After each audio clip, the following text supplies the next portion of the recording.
এই ভিডিওটিতে আপনি ক্লিক করেছেন মানে আমি জানি আপনি প্রায়ই নেগেটিভ কমেন্ট, বুলি, ইনসাল্ট, ডিসরেসপেক্টের শিকার হন, সেটা অনলাইন হোক বা offline.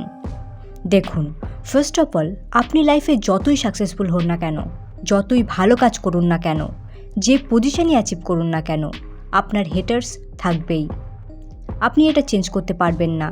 But the point is, আপনি এই সমস্ত নেগেটিভিটি ডিল কিভাবে করবেন, কিভাবে হেটার্সদের যোগ্য জবাব দেবেন, অপমানের বদলা নেবেন।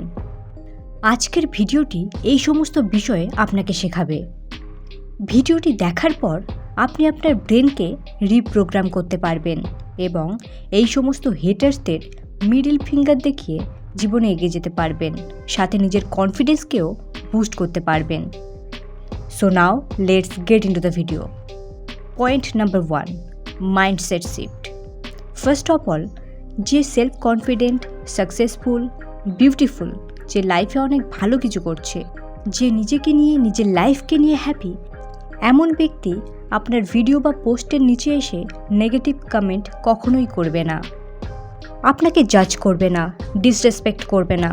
হেটার্স হলো তারা যারা ডিপলি ইনসিকিউর, যাদের লাইফ মিজারেবল, যে লাইফে কিছুই অ্যাচিভ করতে পারেনি, স্টিল সাকসেসফুলও নয়।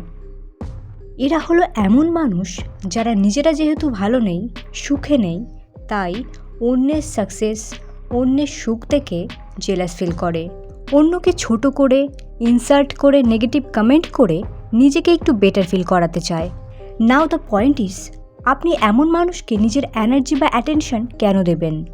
তারা কি এটার যোগ্য? ওয়েল, আমার ভিডিওতেও অনেক নেগেটিভ কমেন্ট আসে, ইভেন সেটা ডিসরেসপেক্টও। Do I care? Obviously no. আমি কি তাদের রিপ্লাই দেব? Obviously no. দেখুন, হেটার্সদের একমাত্র রিভেঞ্জ হলো তাকে পাত্তাই না দেওয়া, তাকে এন্টারটেন না করা, তার ইগোকে স্যাটিসফাই না করা, সিম্পলি ইগনোর করা। Point number 2, cut them of. দেখুন, ডিসরেসপেক্ট যে সবসময় আপনি বাইরের মানুষের থেকে পাবেন সেটা নয়। হেটার্স আপনার নিজের ফ্যামিলিতে রয়েছে, ফ্রেন্ডস সার্কেলেও রয়েছে, যারা কোনো কারণ ছাড়াই আপনাকে ছোট ছোট ব্যাপারে ইনসাল্ট করে, পরে এটা বলে কাটিয়ে দেয় যে অ্যাজ আ জোক কথাটি বলেছে, মিন করেনি, আপনাকে হার্ট করতে চায়নি।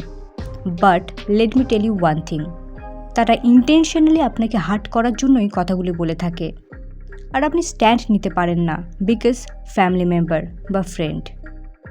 পিওর জেলাসির কারণে আপনাকে তারা পছন্দ করে না। হতে পারে আপনারা সেম স্কুলে পড়তেন, বাট এখন আপনার লাইফস্টাইল তাদের থেকে মাচ বেটার, তারা এটা সহ্য করতে পারে না। সামটাইমস তারা আপনার মতো হওয়ার চেষ্টা করে, আপনাকে কপি করারও চেষ্টা করে, বাট সেটাও হয়ে ওঠে না। তারা আপনার মতো নিজেকে কনফিডেন্ট, বিউটিফুল বানাতে পারে না, তাই এগেন আপনার কোনো ছোট খুঁত বের করে আপনাকে অপমান করার চেষ্টা করে, আপনাকে ইনসিকিউর ফিল করানোর চেষ্টা করে, আপনার হাইট, ওয়েট বা ফেসের ছোট একটা পিম্পল নিয়ে জাজ করে। নাও টেল মি, এখন আপনার কি করা উচিত? ফার্স্ট অফ অল, আনবদার্ড থাকুন। তারা যেটা বলছে সেটা তাদের নিজেদের ইনসিকিউরিটি। সেকেন্ড, তাদেরকে কাট অফ করুন। মেবি 5 বছরের ফ্রেন্ডশিপ বা 10 বছরের, বাট আপনাকে বুঝতে হবে টাইম ম্যাটার করে না, সে আপনাকে কেমন ফিল করাচ্ছে সেটা ম্যাটার করে।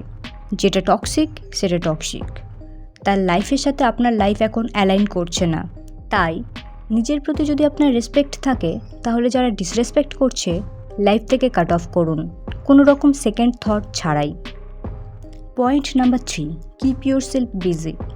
দেখুন, আপনার লাইফে যদি মিনিংফুল কিছু করার মতো না থাকে, 24 আওয়ার্স যদি আপনি খালি বসে থাকেন, অবভিয়াসলি আপনি সোশ্যাল মিডিয়াতে কে আপনাকে নেগেটিভ কমেন্ট করলো, আপনার আশপাশের লোক আপনাকে নিয়ে কী ভাবলো, কোন ফ্রেন্ড আপনাকে হেট করলো, কে জেলাস ফিল করলো, আপনি এগুলো নিয়েই ভাবতে থাকবেন, ওভারথিঙ্ক করতে থাকবেন। So have some purpose in your life. Energy এবং ফোকাস হেটারদের থেকে সরিয়ে নিজের ওপর আনুন, নিজের লাইফে ব্যস্ত থাকুন, নিজেকে নিয়ে ব্যস্ত থাকুন। টেল মি সামথিং, কোনো সেলিব্রিটিকে কখনো আপনি দেখেছেন কারণ নেগেটিভ কমেন্ট, নেগেটিভ জাজমেন্টকে এত বেশি পাত্তা দিতে? অবভিয়াসলি না। আপনি কোনো দূর গ্রামগঞ্জে ছোট একটা ঘরে বসে তাকে কি কমেন্ট করলেন তার লাইফে কিচ্ছু যায় আসে না। তারা প্রত্যেকে নিজের লাইফে ব্যস্ত, তাদের কাজ নিয়ে ব্যস্ত, নিজের লাইফস্টাইল নিয়ে ব্যস্ত। আপনিও সেটাই করুন। সেলফ ইমপ্রুভমেন্টে ফোকাস করুন, ক্যারিয়ারে ফোকাস করুন, নিজের হেলথ, নিজের ওয়েলথে ফোকাস করুন। জিম যান, নতুন স্কিল শিখুন, বই পড়ুন। লাইফে কত কিছু করার আছে। জাস্ট নিজের প্যাশনকে খুঁজুন এবং লেগে পড়ুন।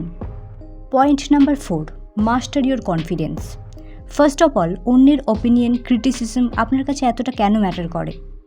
আপনি কিছু স্টার্ট করতে চাইছেন, বাট জাস্ট হওয়ার ভয় পাচ্ছেন। ভাবছেন যদি আপনার লোকাল মানুষজন জেনে যায় কী হবে, বা আপনার কোনো ফ্রেন্ড যদি জেনে যায় জিনিসটা নিয়ে হাসাহাসি করবে। লাইক সিরিয়াসলি, একজন কনফিডেন্ট ব্যক্তি অন্যের অপিনিয়নকে এতটা ভ্যালু দেয় না। তার কাছে হেট, জাজমেন্ট, ক্রিটিসিজম কোনো কিছু এক্সিস্টই করে না। They are full of themselves. Second of all, একজন কনফিডেন্ট পারসন এক্সটার্নাল ভ্যালিডেশন চায় না। না তারা কাউকে কমপ্লিট করতে চায়, আর না কারোর থেকে নিজেকে বেটার প্রমাণ করতে চায়। তারা অলওয়েজ চিল। আপনি তাকে হেট করুন, গালি দিন, দে জাস্ট ডোন্ট কেয়ার। তাদের কিছুই যায় আসে না। এই কনফিডেন্স আপনাকে ভিতর থেকে ফিল করতে হবে, তবেই আপনি অন্যের ক্রিটিসিজম হ্যান্ডেল করতে পারবেন। আদারওয়াইজ কেউ আপনাকে আগলি বলল, সাডেনলি আপনার সমস্ত সেলফ এস্টিম ডাউন হয়ে গেল। আপনি এগেন হেটার্সদেরকে জিতিয়ে দিলেন। বাট আপনাকে এমন করলে চলবে না। ইন্টারনালি এবং সাইকোলজিক্যালি কীভাবে আপনি আপনার কনফিডেন্স বুস্ট করতে পারেন সে সম্পর্কে প্রিভিয়াসলি আমি একটা ভিডিও বানিয়েছি। আপনি চাইলে সেটা চেক আউট করতে পারেন, লিঙ্ক ডেসক্রিপশন বক্সে দিয়ে দেব। ভিডিওটি শেষ করার আগে একটাই কথা আপনাকে এগেন মনে করাতে চাই, you will never meet a hater doing better than you. অর্থাৎ আপনি জীবনে এমন কোনো হেটারকে দেখবেন না যে আপনার থেকে এগিয়ে, যে আপনার থেকে ভালো কিছু করছে। অ্যাকচুয়ালি হেটার্সরা হলো আপনার বিগেস্ট ফ্যান। সো চিল থাকুন। So friends, thank you for watching this video. For more videos, please like, share and subscribe my channel level up বাডি।